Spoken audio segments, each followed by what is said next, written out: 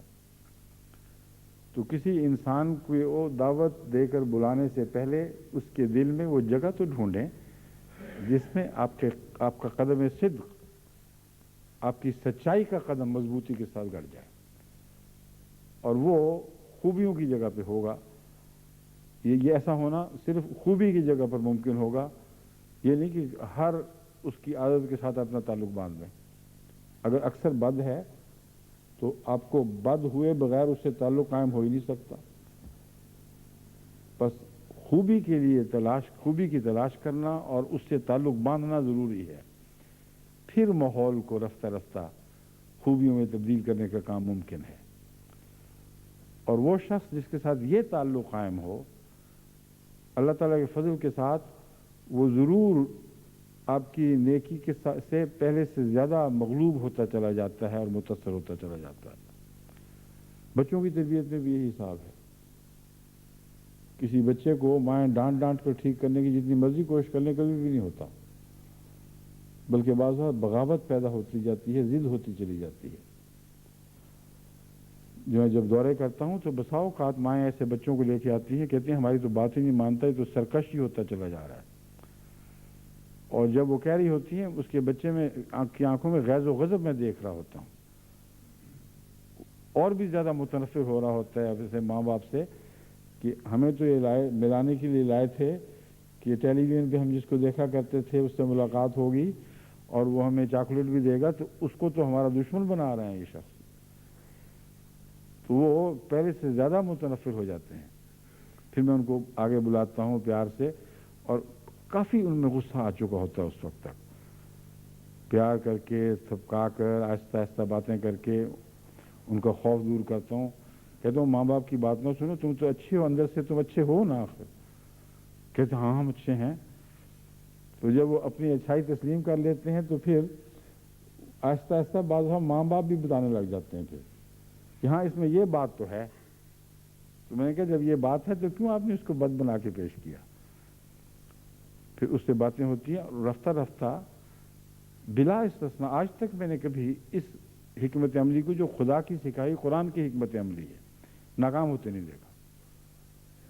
وہ اپنی خوبیوں کو جب بیان ہوتا دیکھتا ہے، اور اس خوبی کے حوالے سے میں اس سے وعدے لیتا ہوں کہ تم نے اب یہ کام بھی نہیں کرنا، وہ بھی نہیں کرنا، تو وعدے کرتا ہے، اور اگلی ملاقات میں یا بعض وقتوں کے ذریعے ماں باپ شکریہ ادا کرتے ہیں کہ واقعتاً تبدیل ہو گیا ہے،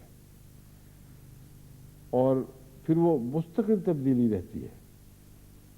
ایسے بچے بھی جن کو اسکول کے اساتذہ تبدیل نہیں کر سکے اور ماں باپ کو شکایتیں کرتے تھے کہ شاید یہ پڑھنے کے قابل نہ سمجھا جائے، اس میں یہ برائیاں ہیں،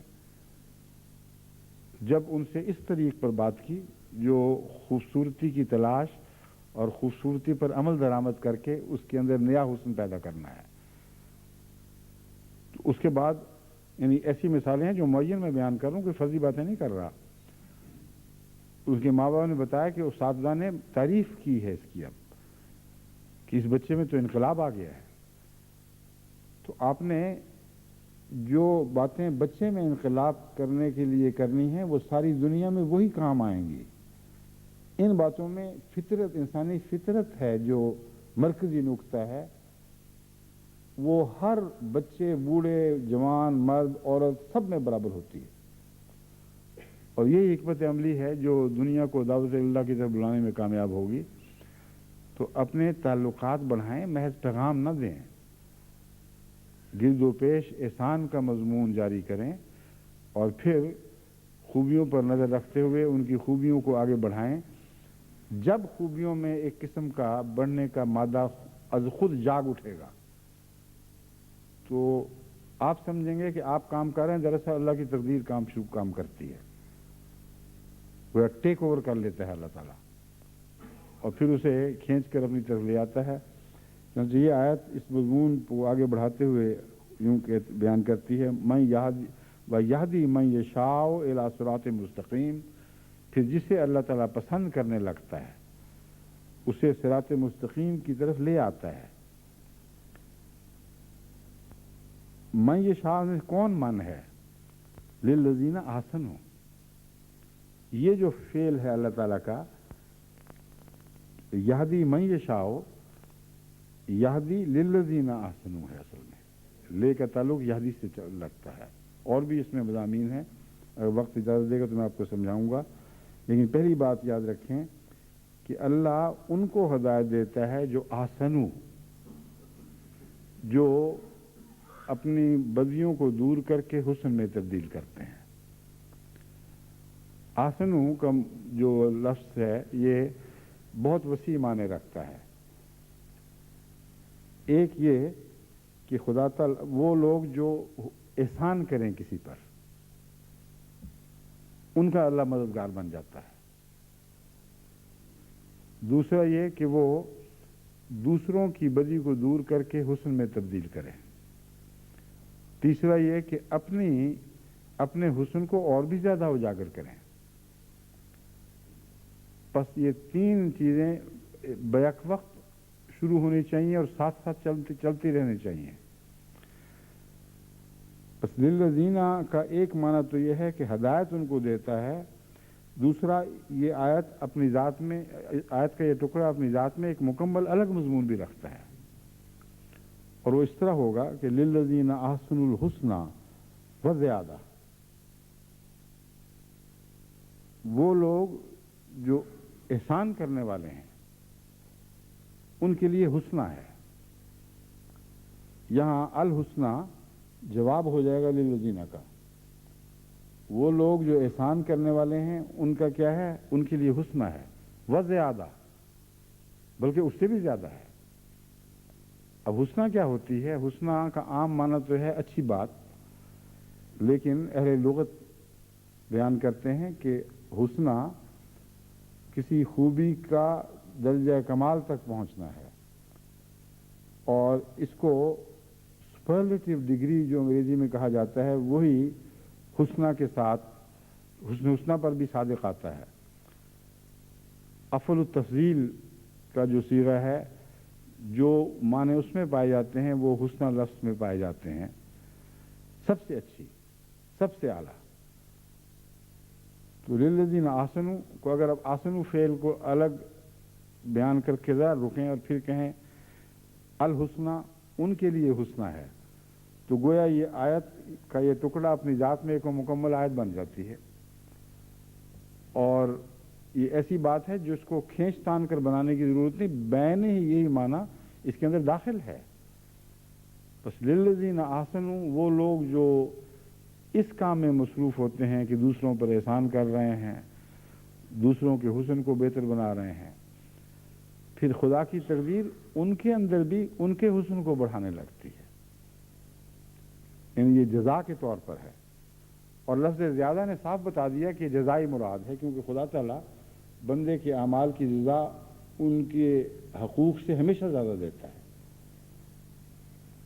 تو فرمایا وہ لوگ جو دعوت اللہ کر رہے ہیں، لوگوں کو بلا رہے ہیں خدا کی طرف، یعنی دارالسلام کی طرف بلا رہے ہیں، کیونکہ اللہ بھی دارالسلام کی طرف بلاتا ہے، ان کو جزا کے طور پر اللہ تعالیٰ یہ توفیق بخشتا ہے کہ ان کی اپنی خوبیاں بڑھ کر حسنہ کا مقام حاصل کر لیتی ہیں، یعنی درجہ کمال کو جا پہنچتی ہیں، وزیادہ۔ اور جب درجہ کمال کو پہنچ گئی تو زیادہ کیا ہوا؟ زیادہ میں وہ شعلہ نور والی بات ہے جو میں پہلے رسول اللہ صلی اللہ علیہ وسلم کے حوالے سے بیان کر چکا ہوں۔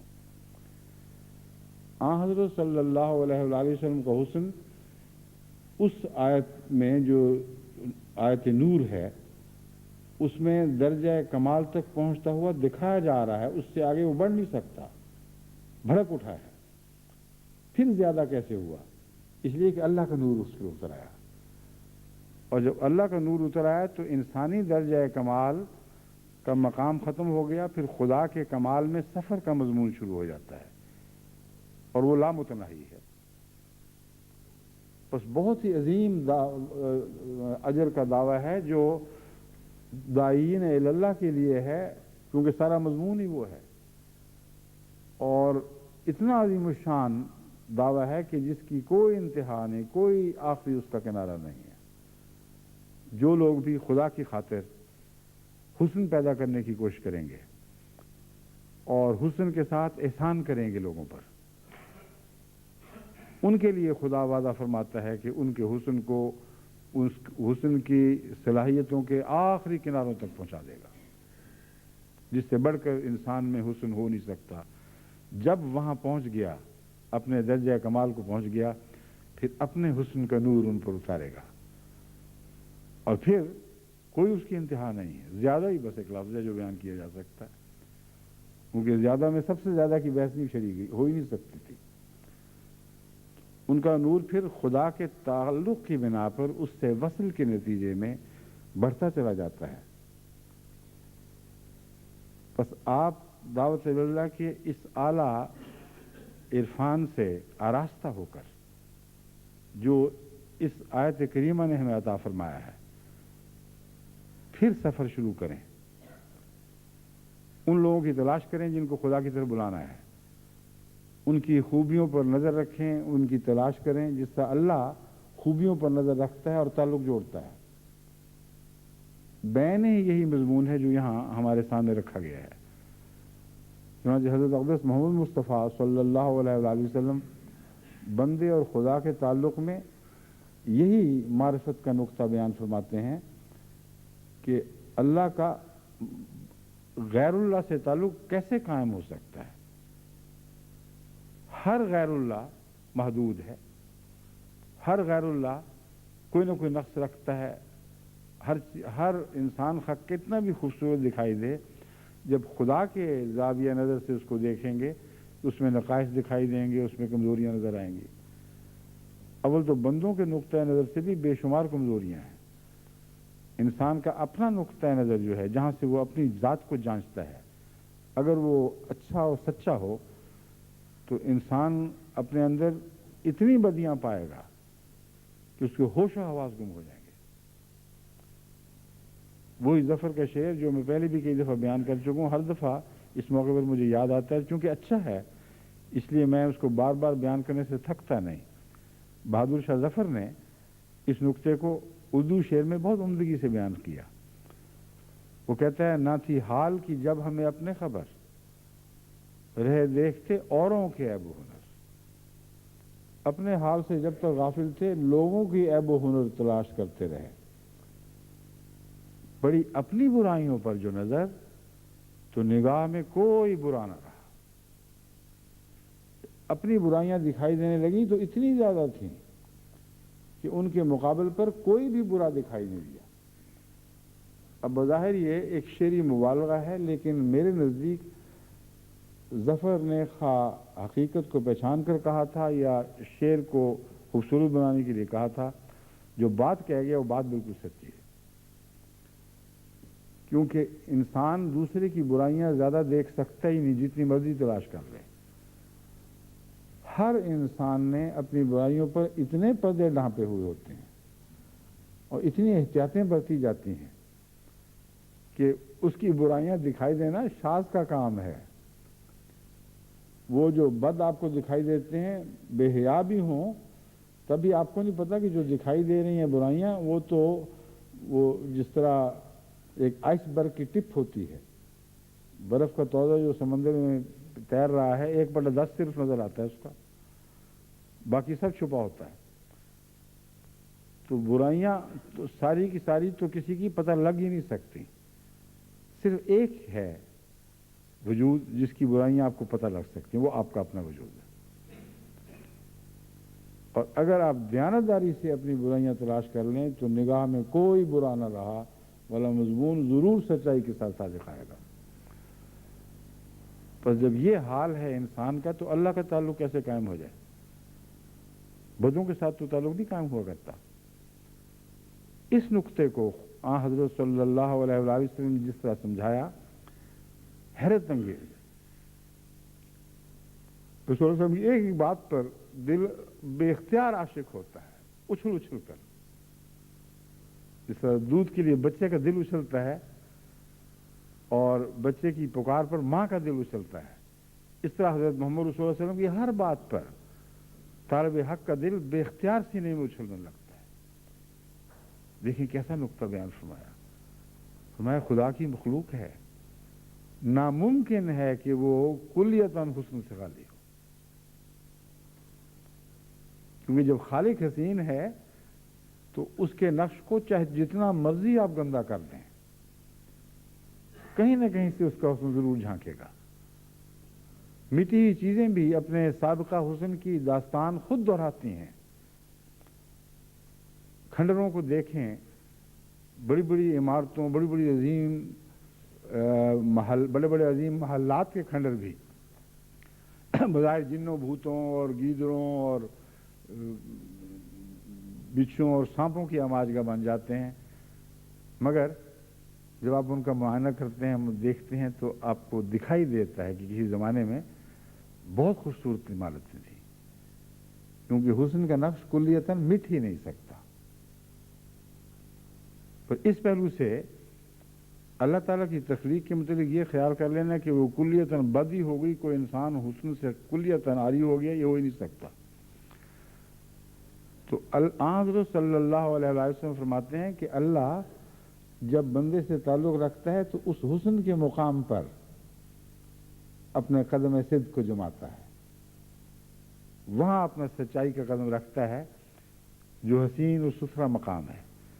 تو جس طرح فوجیں موو کرتی ہیں کہ فتح کرنے کے لیے ایک علاقے کو، اور وہاں ایک وار ہیڈ بناتی ہیں جہاں سے پھر انہوں نے آگے جنگ لڑنی ہے، اللہ جب یہ فیصلہ کرتا ہے کہ کسی بندے کے ذات میں اتر آنا ہے تو اس کو پتہ ہے کہ میرے بندوں کی کون کون سی خوبیاں ان میں ابھی بھی قائم ہیں، وہاں وہ قدم رکھتا ہے اور پھر وہاں سے وہ پھیلنا شروع ہوتا ہے، اس کی بدیوں کو خوبیوں میں تبدیل کرنے لگتا ہے۔ تو آپ کے لیے بھی یہی حکمت عملی ہے۔ یہ ہو کیسے سکتا ہے کہ کوئی بندہ حسن سے کلیتاً عاری ہو؟ آپ کے پاس کافی گنجائش موجود ہے کہ آپ خدا کے بندوں کے حسن کو تلاش کریں، ان کی خوبیوں پر نظر رکھیں، اور انکساری اس کے ساتھ یہ رکھیں کہ اپنے وجود کی بدیوں پر بھی نگاہ ڈالیں، تاکہ جب آپ کسی وجود کو برا دیکھ رہے ہوں اور خوبیوں کے لیے محنت کر رہے ہوں، کوشش کر رہے ہوں پتہ کریں، تو غلطی سے یہ دماغ میں یہ غرور نہ سما جائے کہ کہیں آپ ہی سب سے اچھے ہیں۔ اس لیے دوسرا پہلو اس کا یہ ہے، اپنے حال پر نظر رکھتے ہوئے آگے بڑھا کریں انکساری کے ساتھ، اور پھر جو خوبصورتی ہے اس کے ساتھ جب آپ تعلق جوڑیں گے تو آپ کے ذریعے پھر اللہ اس سے تعلق جوڑے گا، کیونکہ جو خدا کے بندے خدا کی خاطر کام کرتے ہیں، اللہ ان سے بڑھ کر ان کی خاطر کام کرتا ہے۔ ورنہ اللہ چاہتا تو محمد رسول اللہ صلی اللہ علیہ وسلم کے بغیر ہی ساری دنیا کی اصلاح نہیں فرما سکتا تھا، مگر بندوں میں سے اس نے چن لیا۔ یہ بھی اس کے احسانات میں سے ایک بے حد خوبصورت احسان ہے کہ بندوں کو یہ اثر دیا کہ تم آپ ہی کام کر رہے ہو اپنے لیے، اور تم کرو گے تو میں پھر تمہارے ساتھ دوں گا، تمہاری مدد کروں گا۔ پھر بس اس پہلو سے جب خدا کا کوئی بندہ داعی اللہ اللہ کی خاطر دعوت دے گا اور محنت کرے گا اور سفر اختیار کرے گا اور کوشش کرے گا، تو یہ ہو نہیں سکتا اس کی دعوت کو پھل نہ لگے۔ اس ضمن میں آپ یاد رکھیں کہ بہت سے داعی اللہ جو یہ کہتے ہیں ہم نے کوشش تو بڑی کر رہے ہیں، ہم نے تو ہر سب کچھ پورا کر دیا، اب اللہ کے اختیار میں ہے، کچھ نہیں ہو رہا، تو وہ خدا پر الزام لگاتے ہیں، اور یہ دعویٰ جھوٹا ہے کہ ہم صحیح کوششیں کر رہے ہیں۔ اگر کوششیں اس اخلاص کے ساتھ ہوں جو خدا چاہتا ہے، اگر نیتیں پاک ہوں، دل پاک اور صاف ہوں، اگر اپنے اندر بھی احسنوں کا عمل جاری ہو چکا ہو، یعنی دوسروں کے اوپر صرف احسان اور ان کو بہتر بنانے کا تعلق جاری نہ ہو، بلکہ اپنی ذات میں بھی یہ کام جاری ہو چکا ہو، تو خدا کا یہ وعدہ کیوں پورا نہیں ہوگا کہ للذین احسنوا الحسنی،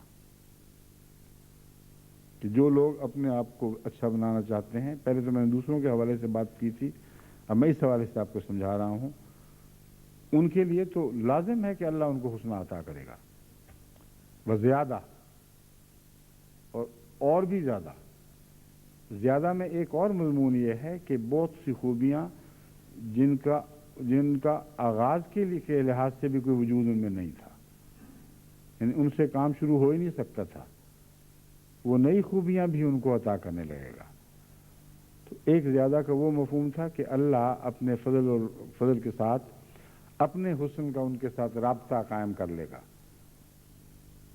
وہ بہت ہی دلکش مضمون ہے، لیکن روزمرہ جاری و ساری مضمون ایک یہ بھی ہے کہ وہ لوگ جو حسن کے لیے کچھ جد و جہد کرتے ہیں، حسن کو بڑھانے کی کوشش کرتے ہیں، اگر وہ غیروں کا بڑھائیں گے خدا کی خاطر تو اللہ ان کا بڑھائے گا، اگر وہ اپنا بڑھائیں گے تاکہ غیر خدا کے حقیقی نمائندہ سمجھتے ہوئے خدا کی طرف سے آیا ہوا پہچان کر ان کی آواز پر لبیک کہیں، تو اللہ تعالیٰ فرماتا ہے میں تمہارے اندر حسنہ پیدا کر دوں گا، بہت ہی خوبصورت بنا دوں گا تمہیں۔ یعنی وہ دراصل تمہاری کوشش سے نہیں ہوگا، خدا کی خاطر کوشش کرنے کا پھل ہے کہ تمہارا حسن پہلے سے بڑھ جائے۔ وہ زیادہ ان معنوں میں ہوگا پھر کہ اللہ تعالیٰ تمہیں اور بھی بہت سی خوبیاں دے گا جو تمہیں پہلے پتہ ہی نہیں تھیں، جن سے تم آشنا نہیں تھے۔ اور جو بھی شخص دعوت اللہ کے عمل کو اس طرح کرتا ہے وہ جانتا ہے، اس کے تجربے میں آئی ہوئی بات ہے کہ اللہ تعالیٰ ہمیشہ اس کی خوبیاں بڑھاتا ہے۔ کئی باتوں کی طرف اس کی پہلے توجہ نہیں ہوتی، جب وہ دعوت اللہ کے میدان میں اترتا ہے تو اس کی خوبیاں علم میں بھی بڑھ رہی ہوتی ہیں، عمل میں بھی بڑھ رہی ہوتی ہیں، اور وہ ہمیشہ ترقی کرتا چلا جاتا ہے۔ اس کے آخر پر قرآن کریم اس نتیجے پر اس آیت کو ختم کرتا ہے، یعنی ابھی آیت جاری ہے مگر میں نے صرف یہ جو نتیجے کا پہلا حصہ ہے وہ چنا ہے آج بیان کرنے کے لیے۔